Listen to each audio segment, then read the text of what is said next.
Hello बच्चों, आप सबका आपके अपने चैनल गोविंद मैथ लेक्चर्स में एक बार फिर से स्वागत है। तो प्रिय विद्यार्थियों, आज की इस क्लास में हम कक्षा 6 और 7 अंग्रेजी विषय की वर्कबुक 2023-24 के वर्कशीट नंबर 88 और वर्कशीट नंबर 89 को सॉल्व करना सीखेंगे। बच्चों, वर्कशीट नंबर 1 से लेकर 87 तक सभी को मैंने बहुत अच्छे से सॉल्व करा दिया है।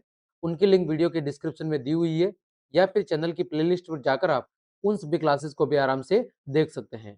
वर्कशीट नंबर 88 में हम क्या सीखेंगे? वर्कशीट नंबर 88 में हम सीखेंगे, हमारे सामने जो पैसेज दिया गया है, इस पैसेज को पढ़कर इस पर आधारित प्रश्नों के जवाब देना सीखेंगे। तो देखो लिखा हुआ है, read the passage given below. नीचे दिए गए पैसेज यानी कि गद्यांश को पढ़िए and answer the following questions. और फिर दिए गए प्रश्नों के क्या देने हैं, आपको उत्तर देने हैं। तो सबसे पहले हमारे सामने जो पैसेज दिया गया है उसको अच्छे से समझते हैं। Bhola was a little dog with a curly tail. ने भोला नाम का एक छोटा जो कुत्ता है उसकी पूंछ कैसी थी? करली। करली का मतलब है घुंघराली पूंछ थी। The other dogs had long straight tails. जबकि जो बाकी कुत्ते थे उनकी पूंछ कैसी थी? लंबी थी और कैसी थी? एकदम सीधी थी। जबकि जो भोला नाम का छोटा कुत्ता था उसकी जो पूंछ है वो कैसी थी? करली। करली मतलब हो सकता है घुंघराली या ऐसे मुड़ी हुई। ठीक है। The other dogs laughed at Bhola's curly tail. जो बाकी कुत्ते थे वो भोला की उस कर्ली टेल यानी जो घुमावदार जो पूंछ थी उसको देखकर क्या करते थे? हंसा करते थे। One day there was a contest. एक दिन वहां पर क्या थी? एक प्रतियोगिता थी, एक प्रतिस्पर्धा आयोजित की गई। The dog with the longest tail would win. उसमें वह कुत्ता विजेता होगा जिसकी पूंछ सबसे लंबी होगी। ठीक है। All the dogs came running. सभी कुत्ते दौड़कर वहां पर आए। Bhola also came running. Bhola भी दौड़कर वहां पर पहुंचा, उस प्रतियोगिता के अंदर पहुंचा। दस दस वाज टॉल डॉग। जो जज था, जो निर्णय देने वाला था, वो एक बहुत ही बड़ा कुत्ता था। He was going to choose the winner. वह उन कुत्तों में से विजेता का चयन करने के लिए आगे बढ़ा। द जज did not find any dog to have a long tail. लेकिन जज को एक भी कुत्ता लंबी पूंछ वाला दिखाई नहीं दिया या नहीं मिला। The dogs put their heads down in same. सभी कुत्तों ने शर्म के मारे अपने सिर नीचे कर लिए। द जज सो भोला। जज ने किसको देखा? भोला को देखा। He pulled Bhola's tail. उसने भोला की पूंछ को खींचा। The tail became longer. तो पूंछ क्या होगी? सबसे लंबी हो गई, दिखने में सबसे लंबी हो गई। द जज सेड। जज ने कहा, here is the longest tail. यहां पर है सबसे लंबी पूंछ। Bhola is the winner. Winner यानी विजेता कौन है? विजेता है आपका Bhola. Bhola got a gold medal. Bhola को एक सोने का मेडल दिया गया। And 6 juicy bones. और 6 रस भरी हड्डियां दी गई। बोन्स का मतलब क्या होता है? हड्डियां। उसे एक तो सोने का मेडल दिया गया और 6 रस भरी हड्डियां दी गई। He has no longer ashamed of his curly tail. अब भोला को अपनी जो कर्ली टेल थी यानी जो घुमावदार पूंछ थी उस पर कतई भी शर्मिंदगी नहीं थी, बल्कि वो अपने आप को गौरवान्वित महसूस कर रहा था। ठीक है। तो कहानी किसकी है? कुत्तों की दी गई है। अब हमें क्या करना है? इस पर आधारित प्रश्नों के जवाब देने हैं। पहला प्रश्न है बच्चों, हु वाज भोला। हु का मतलब क्या होता है? कौन। कि भोला कौन था?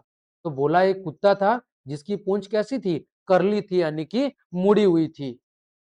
तो ऑप्शन नंबर 4 क्वेश्चन है, हु वाज भोला। हु का मतलब क्या होता है? कौन। कि भोला कौन था? तो अभी हमने पढ़ा कि भोला क्या था? एक छोटा कुत्ता था जिसकी पूंछ कैसी थी? करली यानी कि घुमावदार थी या घुंघराली थी। तो ऑप्शन नंबर 3 और लिटिल डॉग विथ अ करली टेल। दूसरा है, what did Bhola win as a prize. Bhola ने इनाम के तौर पर या पुरस्कार के तौर पर क्या जीता? क्या जीता था उसने? एक सोने का मेडल और 6 उसने जूसी हड्डियां जीती थी। तो ऑप्शन नंबर डी, अ गोल्ड मेडल यानी एक सोने का मेडल एंड 6 जूसी बॉन्स और 6 रस भरी हड्डियां। अगला question number 3, complete the following sentences using words of your oven, अपने खुद के शब्दों का इस्तेमाल करते हुए आपको वाक्य को पूरा करना है। If my friends laughed at me, यदि मेरे मित्र मुझ पर हंसते हैं, आई वुड, तो मैं क्या करता हूं, आई वुड नो रेस्पॉन्स, मैं कोई भी उन्हें जवाब नहीं देता हूं और वो फिर अपने आप क्या हो जाते हैं, चुप हो जाते हैं। तो इफ, यदि, my friends laughed at me, मेरे मित्र मुझ पर हंसते हैं, तो मैं कुछ भी उन्हें जवाब नहीं देता हूं। ठीक है, आई वुड नो रेस्पॉन्स। ठीक है, ये हो गया आपका सेंटेंस पूरा, आई वुड नो रेस्पॉन्स। आगे बढ़ते हैं, question number 4, is it good to make fun of others, क्या दूसरों का मजाक बनाना अच्छी बात है। What will you do if you see someone making fun of anyone, यदि आपके सामने कोई किसी का मजाक उड़ा रहा है तो आप ऐसी स्थिति में क्या करोगे। यहाँ पर दो प्रश्न है, पहला प्रश्न है कि क्या किसी का मजाक उड़ाना अच्छी बात है, और दूसरा है कि यदि कोई आपके सामने किसी का मजाक उड़ा रहा है तो आप क्या करेंगे। तो पहले हम लिखेंगे कि किसी का मजाक उड़ाना अच्छी बात नहीं है, तो हम लिखेंगे no, it is not good to make fun of others, दूसरों का मजाक उड़ाना अच्छी बात नहीं है। ठीक है, पहले प्रश्न का उत्तर यह हो गया। अब आगे हम लिखेंगे कि यदि हमारे सामने कोई किसी का मजाक उड़ाता है तो हम क्या करेंगे। तो लिखूंगा कि इफ, यदि, इफ आई सी, यदि मैं देखता हूं, समवन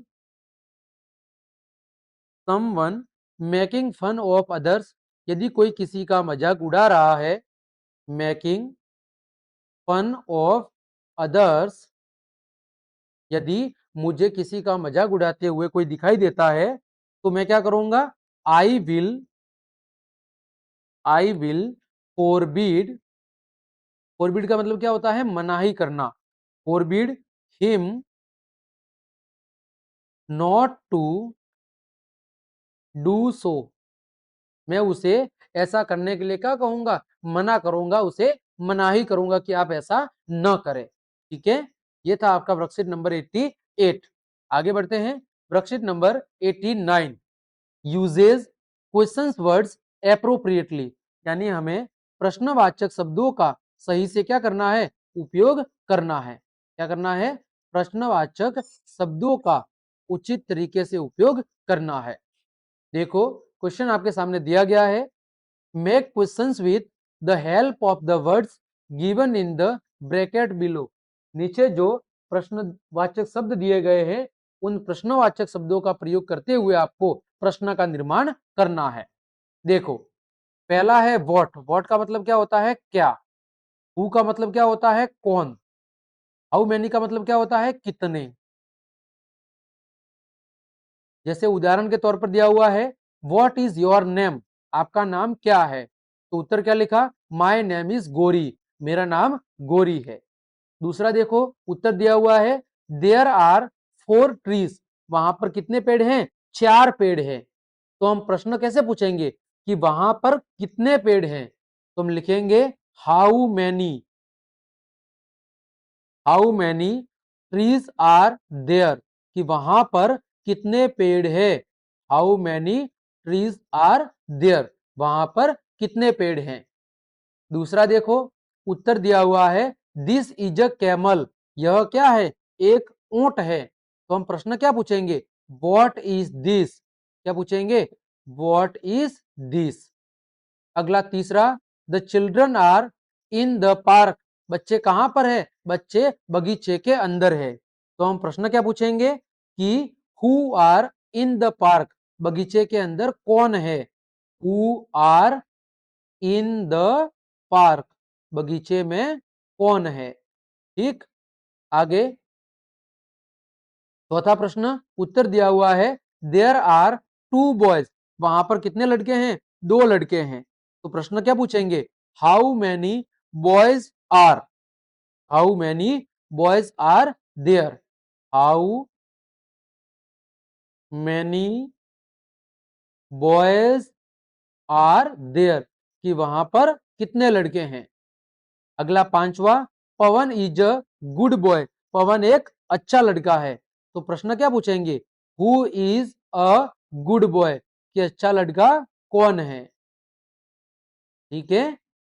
छठा दिया हुआ है, माई बैग इज हैवी, मेरा बैग भारी है। तो प्रश्न क्या पूछेंगे कि हाउ इज योर बैग, आपका बैग कैसा है, हाउ इज योर बैग। सातवां, आरती इज प्लेइंग विथ अरुण, आरती अरुण के साथ खेल रही है। तो प्रश्न क्या पूछेंगे कि who is playing with Arun, who is playing with Arun, कि अरुण के साथ कौन खेल रहा है। अगला आठवां, my father is a teacher, तो प्रश्न क्या पूछेंगे, वॉट इज योर फादर, आपके पिताजी क्या है, वॉट इज योर फादर, आपके पिताजी क्या है। ठीक है बच्चों, तो इस तरह हमने वर्कशीट नंबर 88 और 89 दोनों को बहुत अच्छे से सॉल्व करा दिया है। उम्मीद करता हूं दोनों वर्कशीट आपको अच्छे समझ में आई होगी। तो क्लास देखने के लिए आप सभी का धन्यवाद। यदि आपको मेरी क्लास और मेहनत पसंद आई है तो बच्चों लाइक, कमेंट, शेयर और सब्सक्राइब जरूर करें। आज के लिए इतना ही। जय हिंद, जय भारत।